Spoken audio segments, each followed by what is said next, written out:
जोहार प्रणाम।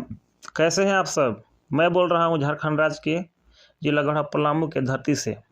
मैं कुछ बताने जा रहा हूं, लेकिन अपने बारे में नहीं, रउअन सब के बारे में, आदिवासी पूर्वज के बारे में।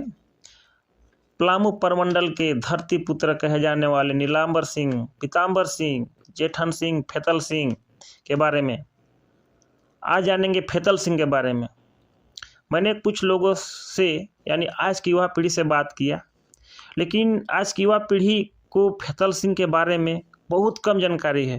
यानी कहे तो कोई को उनके बारे में कुछ भी जानकारी नहीं है। हाँ, लेकिन आज के कुछ युवा लोग हैं जो उनके बारे में जानना चाहते हैं, जानने के इच्छुक हैं और उनके बारे में कुछ बताना चाहते हैं।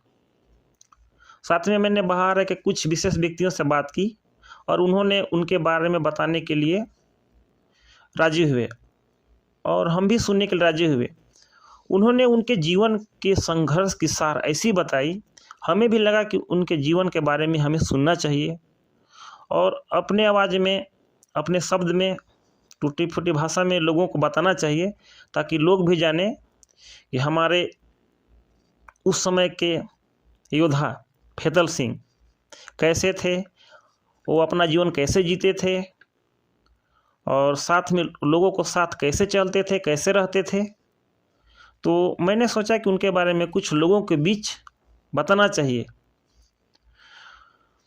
जहां आज उन्हें लोग, वहां के लोग अमर मानते हैं, क्योंकि उन्होंने केवल आदिवासी समाज के लिए नहीं बल्कि सभी तबके के लोग के हित में सरकार के खिलाफ लड़ाई लड़ी थी, जो जमींदारों के हक में था। जमींदारों मतलब कि वहाँ के किसान आदिवासी के हक में था।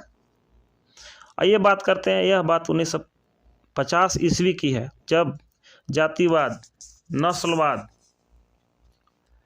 छुआछूत जड़ें भारत में बहुत मजबूत थी। उस समय दलितों, पिछड़ों पर अत्याचार चरम पर था। उस समय के एक खरवार योद्धा फेतल सिंह थे, जो खरवार थे, जो प्रमुख अनुसूचित जनजाति से थे, जो मुख्य रूप से पलामू परमंडल के थे। ये जनजाति उस समय ऐतिहासिक दृष्टि से यह जनजाति अपने आप को सूर्यवंशी राजा हरिश्चंद्र के पुत्र रोहितास का वंशज मानती थी या जानती थी। पूज्य फेतल सिंह ज़्यादा पढ़े लिखे नहीं थे, लेकिन साहसी एवं निडर थे। साथ ही सत्संगी थे, यानी समाज में उठना बैठना वे जानते थे। वे लोगों के बीच बोलना भी जानते थे और लोगों को उन पर विश्वास था और उनका भी लोगों के ऊपर विश्वास था। माना जाता है कि खरवार कभी झूठ नहीं बोलता और वही गुण उनके पास था। अगर आप खरवार के बारे में जानते हैं, जानना चाहते हैं या जानने के इच्छुक हैं, तो खरवार जाति एक विशेष प्रकार की जाति है। ये अपने वचन के प्रतिबद्ध के रूप में जाने जाते हैं। अगर आप कहीं झारखंड के जीके में पूछ दिया जाए कि वह झारखंड में कौन सा जाति है जो अपने सत्य बोलने के नाम से जाना जाता है, तो वह जाति है खरवार।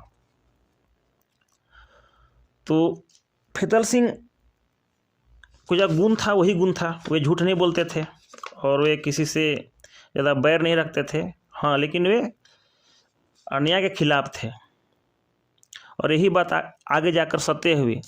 जब कांग्रेस सरकार ने बंजर जमीन पर कब्जा कर लिया, जंगल में जाने से रोक लगा दिया, तो खरवार समाज को दिक्कत हुआ, यानी उनका माथा ठनका।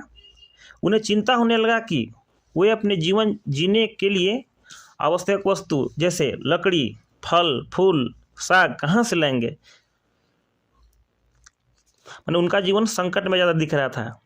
उन्हें लगने लगा कि ये सरकार दमन कर रही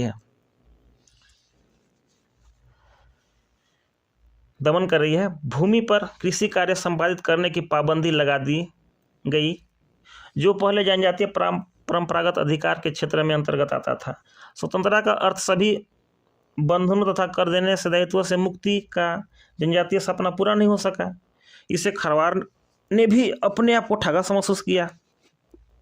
1950 ईस्वी के मध्य में तत्कालीन कांग्रेस सरकार के विरुद्ध उनकी जबरदस्त प्रतिक्रिया हुई। मतलब लड़ाई हुई तथा खरवारों द्वारा वन उत्पादनों का पाबंदी रहित उपयोग तथा बिना कर दिए इमारती लकड़ी की जंगल से कटाई के लिए सत्याग्रह प्रारंभ कर दिया गया, जिसका नेतृत्व अमर फैतल सिंह कर रहे थे। जब सरकार को इनकी चाल पता चली तो प्रशासन को नींद उड़ गई। उन्हें डर लगने लगा कि कहीं यह लड़ाई का रूप न ले ले। तब कर वसूलने वालों ने एक चाल चला और बोला कि फैतल सिंह, आपको बहुत पैसा, संपत्ति, जीवन जीने के लिए हर तरीके का चीज़ दिया जाएगा जो आप कभी सोच नहीं सकते। लेकिन बात उल्टा पड़ गई। वहाँ पर लड़ाई हुई। अंत में जाकर यह प्रतिक्रिया बहुत बड़ा युद्ध बन गया। अनेक बार लड़ाई हुई, लेकिन प्रशासन को समझ नहीं आ रहा था कि कैसे उन्हें कैद करे, कैसे उन्हें समझाया जाए।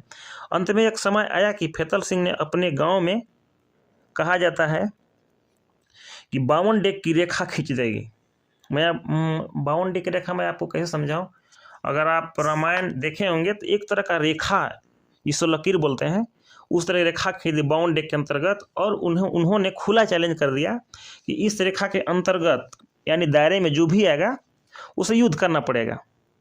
युद्ध मतलब कि वही, क्या बोलें, युद्ध मतलब कि वही लड़ाई करना पड़ेगा। यह बात सुनकर, यह चीज़ देखकर प्रशासन को भी समझ में नहीं आ रहा था क्या करें क्या ना करें, किससे समझाएं, क्या समझें। समझाना मुश्किल हो गया था।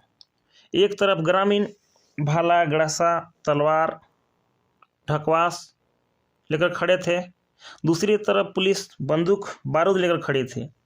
अच्छा, एक चीज़ हम आपको बता दें, ढकवास एक प्रकार का ऐसा शस्त्र होता है, यानी एक हथियार होता है जो एक रस्सी के द्वारा बनाया जाता है। और रस्सी में पत्थर रखकर उस रस्सी को घुमाया जाता है और घुमाने के बाद उस पत्थर को छोड़ा जाता है।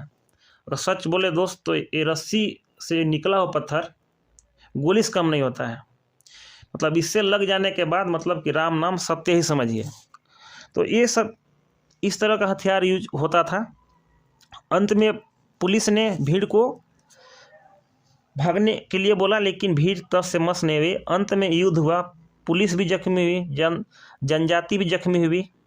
घंटा तक लड़ाई होने के बाद फैतल सिंह का भतीजा, जिनका नाम कुंभकर्ण सिंह था, जिन्हें गोली लगा, भीड़ में दहशत फैल गया। लोग इधर उधर भागने लगे।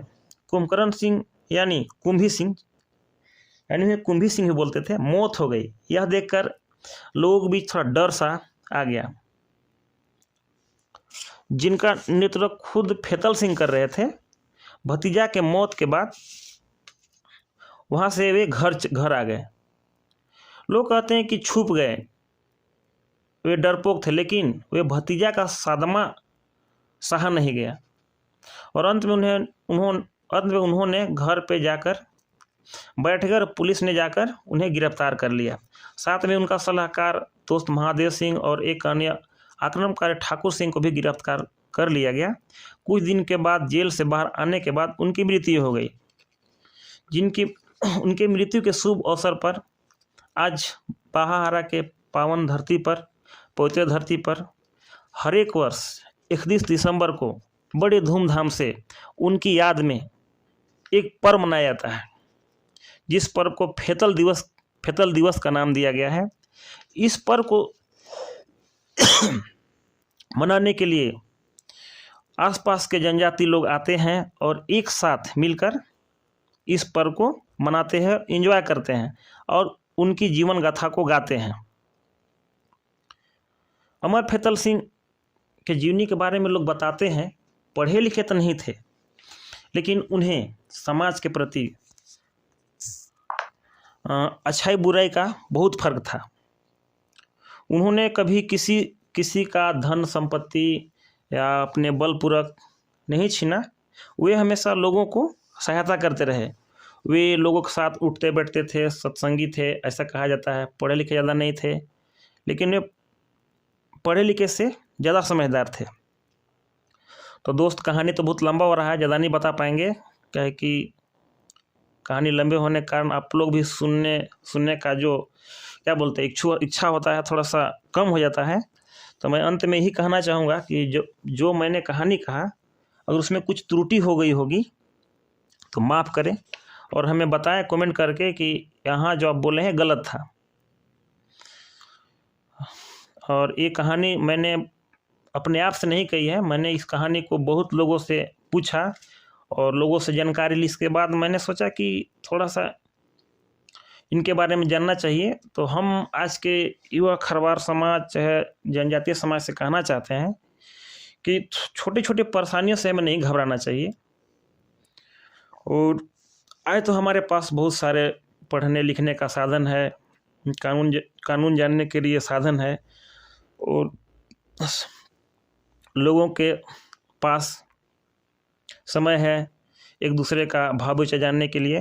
और इसलिए हम आपसे निवेदन करते हैं कि छोटे छोटे परेशानी को लेकर हम लोगों को मन को छोटा नहीं करना चाहिए, हमें आगे बढ़ते रहना चाहिए।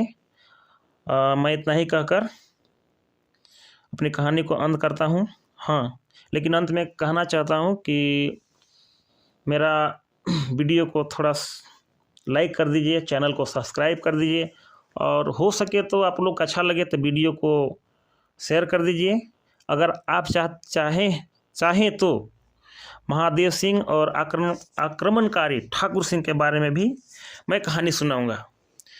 इसके लिए आप हमें कमेंट करें, आपका कमेंट के अनुसार हम वीडियो ज़रूर बनाएंगे।